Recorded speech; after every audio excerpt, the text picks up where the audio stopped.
রাসূলুল্লাহ সাল্লাল্লাহু আলাইহি ওয়াসাল্লাম এক ব্যক্তিকে বললেন, ইরজি ফাসাল্লি, তুমি তোমার নামাজকে আবার পড়ো, ফাইন্নাকা লাম তুসাল্লি, তোমার সালাত হয়নি। কেন?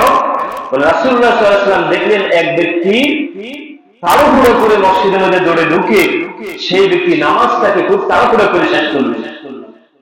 এবং রাসূল সাল্লাল্লাহু আলাইহি ওয়াসাল্লাম বললেন, এই ব্যক্তিরা যদি এই মুহূর্তে মারা যায় তাহলে এই ব্যক্তি এই বিষয়ের উপর ইন্তেকাল করলো যে সেই ব্যক্তি মুহাম্মদ সাল্লাল্লাহু আলাইহি ওয়াসাল্লামের উম্মত হয়। নাউজুবিল্লাহ। এই অবস্থায় যদি সেই ব্যক্তি মারা যায়, যে ব্যক্তি তাড়াহুড়ো করে মসজিদে প্রবেশ করলো, তাড়াহুড়ো করে নামাজ শেষ করলো, তাড়াহুড়ো করে সেই ব্যক্তি নামাজ আদায় করলো, সেই যদি ইন্তেকাল করে এই অবস্থায়, সে আমি মুহাম্মদের উম্মতের পরিচয় দিতে পারবে মসজিদের আদব নিয়ে। আমি একদিন বলেছিলাম মসজিদের আদব নিয়ে আলোচনা করবো। মসজিদের মূল 10টা আদব আছে। কয়টা? মসজিদে ঢোকা থেকে নিয়ে বাইর হওয়া পর্যন্ত আমাদেরকে প্রায় 10টা আদব, 10টা আমল আমাদের রয়েছে। আমরা একটা একটা করে বলি। 1 নম্বর হচ্ছে, মসজিদে যে ভাইরা যখন ঢুকবেন তাড়াহুড়ো করে ঢোকা যাবে না। কি করে?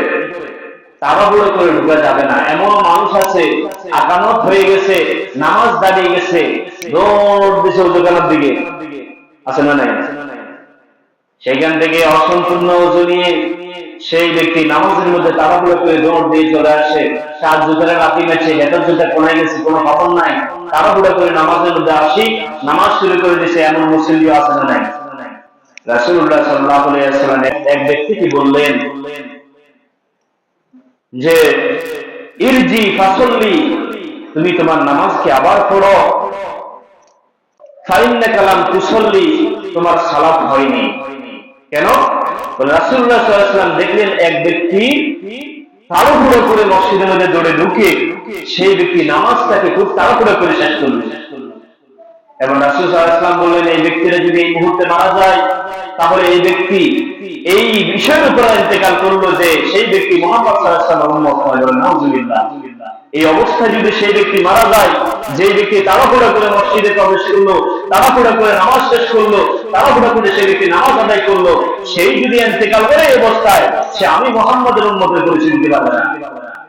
কথা কি বুঝছেন? কঠিন ব্যাপার। তাহলে মসজিদে যখন ঢুকবেন তখন তাড়াহুড়ো করা যাবে না, ধীরে স্থির ভাবে, যেইভাবে আপনি স্বাভাবিকভাবে হাঁটেন, যেইভাবে আপনি স্বাভাবিকভাবে চলেন, সেইভাবে হেঁটে চলে ধীরে স্থির ভাবে গম্ভীরতার সাথে আপনাকে ধীরে ধীরে মসজিদের ভিতরে আসতে হবে।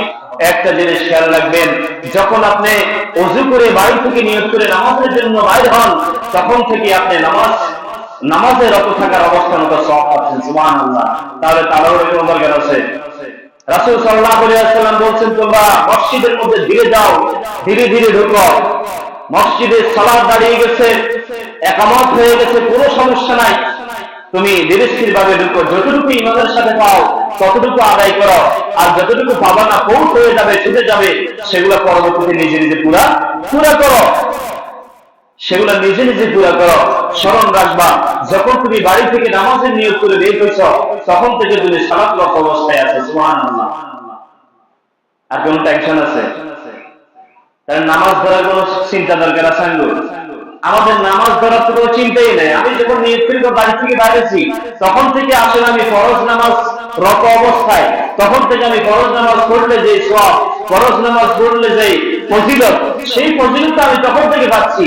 তাহলে আমি জামাত দাঁড়িয়ে গেছে, এটার জন্য দৌড়াদৌড়ি করার কোন দরকার আছে? কোনো দরকার নেই। কেন দরকার নাই? কারণ শয়তান আমাদের ভিতরে একটা তাড়া দেয়, জামাত তাড়াতাড়ি কর। এটা কি বুঝছেন? এই তাড়াতাড়ি কর, এটা তাড়াহুড়া দিয়ে আমাদেরকে ওরকম ওযুর মধ্যে তাড়াহুড়া করে আমরা যখন অঙ্গগুলো ধুই, আমাদের কিছু ফরজ অঙ্গ আছে যেগুলো ভেজে না, ধোয়া হয় না, অসম্পূর্ণ নামাজ তাহারত, অসম্পূর্ণ ওযু যখন আমাদেরকে ধরিয়ে দেয়, তখন এই অসম্পূর্ণ ওযু দিয়ে যদি আমি ওই দিনে 1000 সালাত নামাজ পড়ি, 1000 রাকাত পড়ি, আমার একটা নামাজে কবুল হবে। তাহলে শয়তান কিন্তু সেটা আমাদেরকে করতে শয়তান সক্ষম হয়েছে, এটা বুঝাইতে সক্ষম হয়েছে। তাড়াতাড়ি জামাত ধরতে হবে, তাড়াতাড়ি ওযু করে জামাত ধরো, এই তাড়না দিয়া শয়তান আমাদেরকে অসম্পূর্ণ ওযু ধরিয়ে দিল, অসম্পূর্ণ নামাজ আমাদের বাতিল নামাজ করে দিল। বলে নাউজুবিল্লাহ। আমাদের সালাত সর্বক্ষণ বাতিল হয়ে যায়।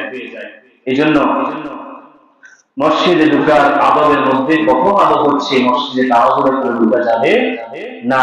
তাড়াহুড়া করে আপনি দৌড়াদৌড়ি করে এরকম মসজিদের মধ্যে রুকু করার জন্য সেজদা দেওয়ার জন্য প্রয়োজন নাই। কারণ আপনি বাড়ি থেকে যখন বাইরে হয়েছেন তখন থেকেই আপনি সালাতরত অবস্থায় আছেন। সুবহানাল্লাহ।